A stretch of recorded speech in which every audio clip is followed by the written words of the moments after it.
Arestado ang isang lalaki sa Tanay Rizal na aminado sa modus niya sa pagnanakaw. Ang mga tinatarget ng suspect, mga babaeng nakikilala online na niyayaya niyang mag-road trip. Balita hatid ni EJ Gomez. Tumakbo ka pa. Matapos makipaghabulan, nadakip ng Tanay Pulis ang 21 anyos na lalaking ito na inirereklamo ng pagnanakaw sa mga babaeng niyayaya umano niyang mag-road trip.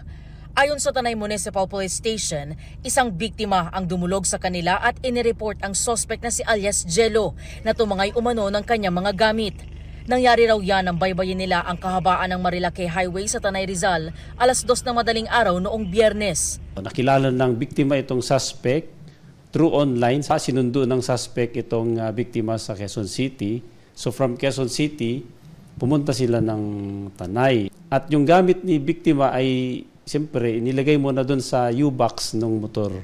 Pagdating ng Tanay, inalok daw ng suspect ang babae na makipagpalitan sa pagdrive ng motorsiklo.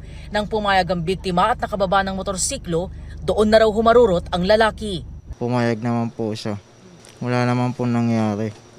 Bali, ang pakay ko lang po yung gamit niya po. Pagdating nila sa Marilake at actually madilim na. Nung si suspect na yung nakasakay, iniwan niya si girl doon sa madilim na lugar sa Tanay. Natunto ng pulisya ang suspect kalahating oras matapos ang krimen. Nabawi sa kanya ang cellphone at iba pang gamit ng biktima. Aminado naman ang suspect sa kanyang modus.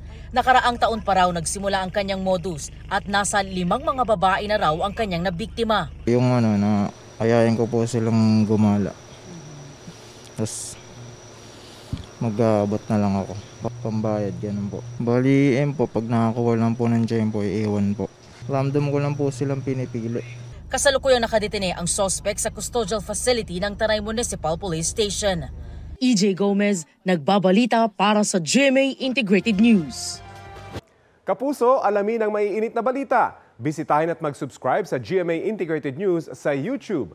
Sa mga kapuso abroad, samahan niyo kami sa GMA Pinoy TV at sa www.gmanews.tv.